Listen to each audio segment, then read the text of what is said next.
Oh.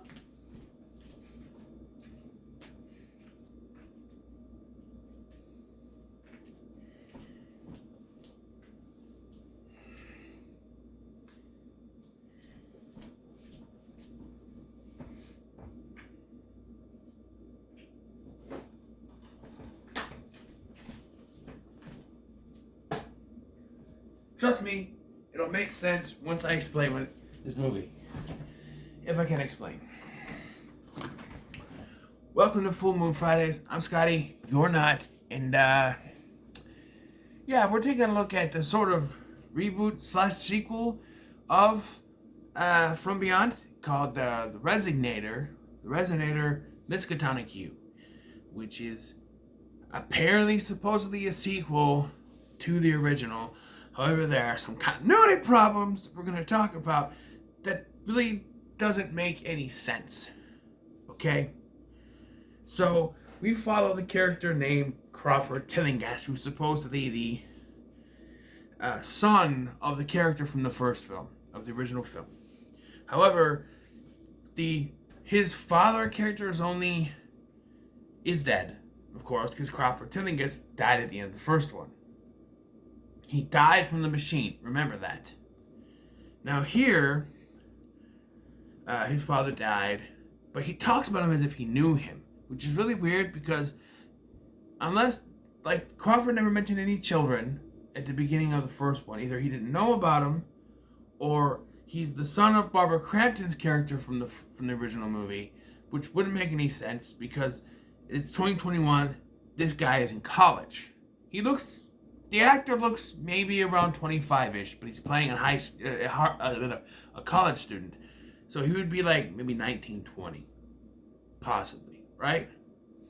So, but for this to be a sequel to the original one, which came out in 1996, he would have to be over 35 years old for him to be the son of Crawford Tillinghast.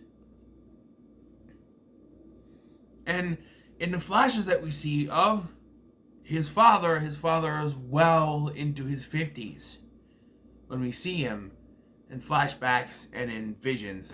And that Jeffrey Combs was in his mid-30s when he played the role of Crawford Tillinghast. So I really don't think that works. Unless they're saying... Another continuity here, there's this professor at the university named Wallace who claimed he co-created the Resonator machine with Crawford's father, which is bullshit. And also, because he worked on that alone, he never credited anyone else. I looked it up, there's no Wallace in the original film at all. And he claims to have killed Crawford Tillinghast, which of course is also bullshit because it was the Resonator machine. And originally I thought, is this supposed to be Dr. Pretorius? But Dr. Pretorius is also dead. So it makes no fucking sense. This is not a sequel to From Beyond. It can't be. There's no continuity to that film at all. This is an original story. The Crawford Tillinghast in this film is the same Crawford Tillinghast as in From Beyond. It has to be. And this Professor Tillinghast has to be a different professor. It's not the Crawford we know. It's a different character. This can't be connected. I'm just saying, this is touted as a sequel. Everywhere I look, it says it's a sequel to the film, but the continuity just does not work at all. And you can say, well, this might take place... If we're to believe that this is like a 19-year-old, maybe even 20-year-old, this would take place in 2006. The technology does not show that at all. It looks very much present-day technology. So, no. No, it's not. It can't be connected to the original at all. And as this is produced by Full Moon, of course, the effect of the machine that is focused on the most is the horniness. Like a lot. Like there's the blonde in this, and she starts seeing visions of herself laying there with her top open. Oh, and then like she, earlier she makes a comment like, you got to get a girl for me, like she might be a lesbian, but she makes out with the dude that hit on her earlier. And then there's like uh, uh, Crawford and his girlfriend Mara, they kind of make out a little bit. And then this Brandon dude makes out with this monster from the machine, which is like the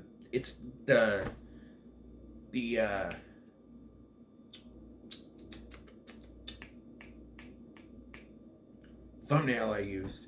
I had to look back and make sure there was no booby in it, because in the film, this creature's tits are out, and I'm like, I hope no, they're cut off in the picture, so you're not gonna see it. That's good.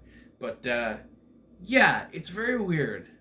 So the story is that Crawford Tillinghast is trying to create the Resonator, which was his father's machine in this continuity. Again, I don't think it has anything to do with the original film. It just doesn't make any sense to, at all.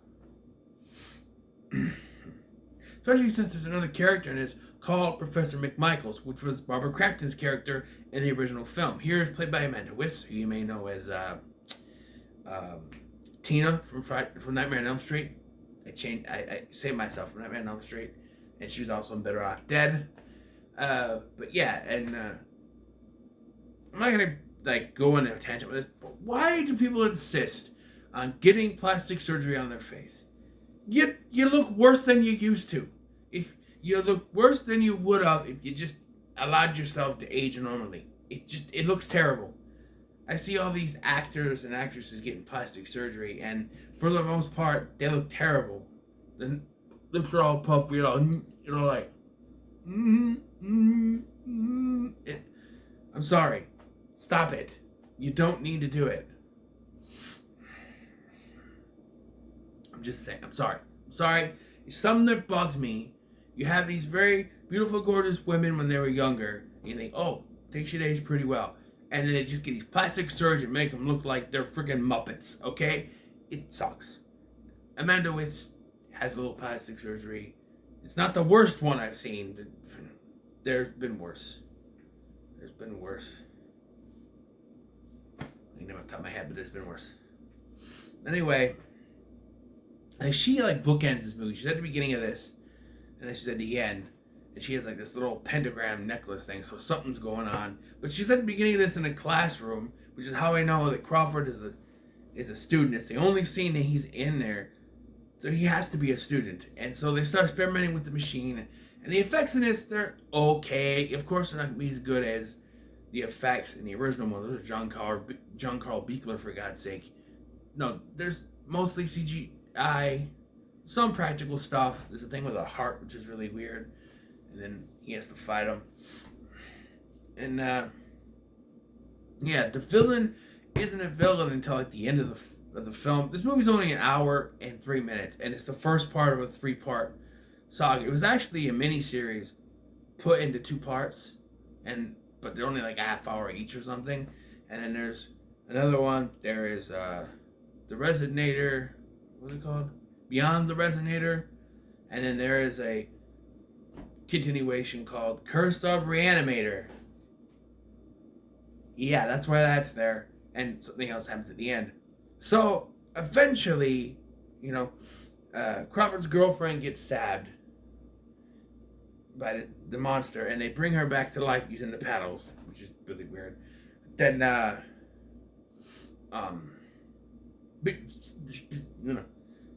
knowing what character shows up at the end, I think maybe that would have worked better with this character, but we'll get there.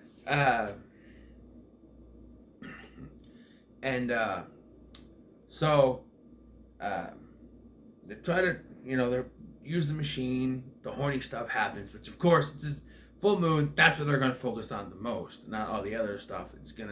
There was some focus on the horny stuff in the original. After all, you had Barbara Crampton dressed like that. Oof. What was I? Of course, being Charles Band, being full moon, they're gonna overdo it, tits and stuff, and people making out with each other.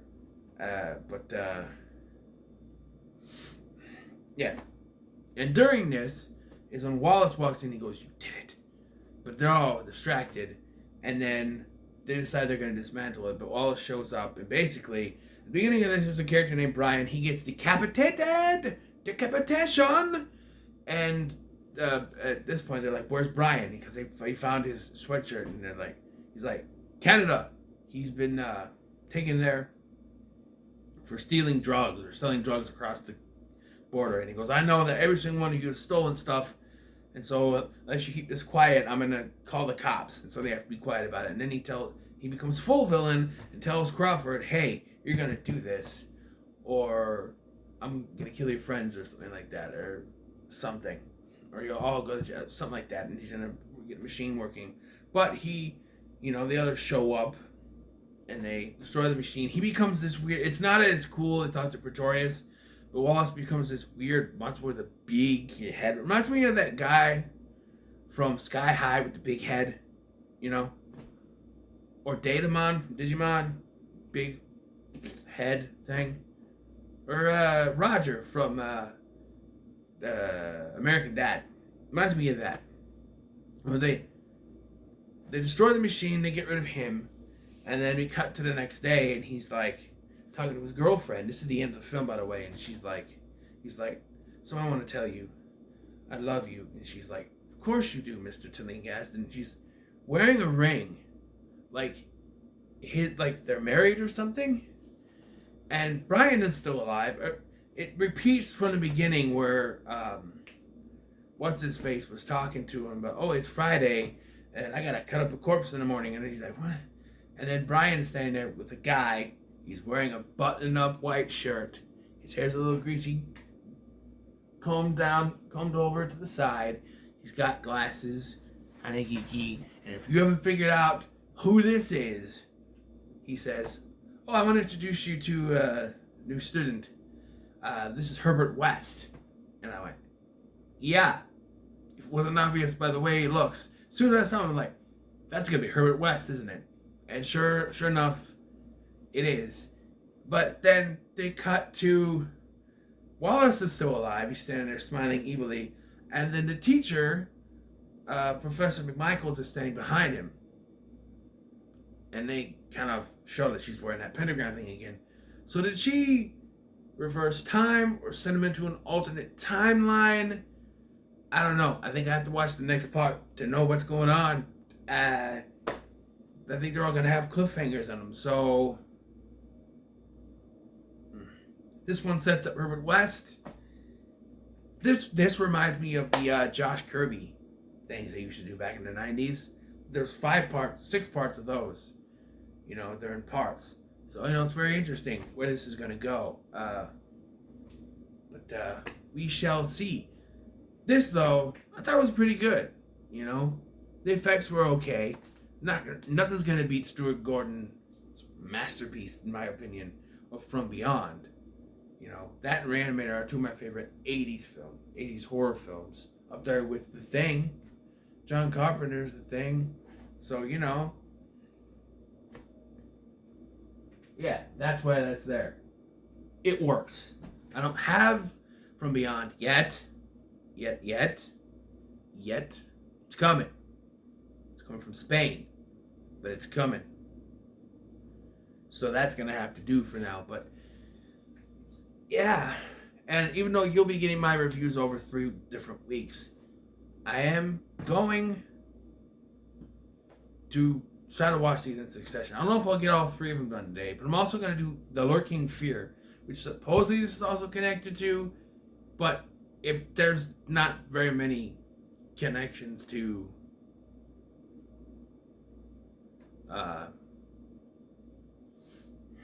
this just seems like a reboot series, really. Especially if they introduced Herbert West, and this is supposed to be connected to that too. But I don't know. Herbert West is the same age, so I don't know. But yeah, it was pretty good. So what are your thoughts on the Resonator Miskatonic U? Middle comments below. Make sure to like, share, and subscribe. Thank you for watching. I've been Scotty, and I'll see you in the next one.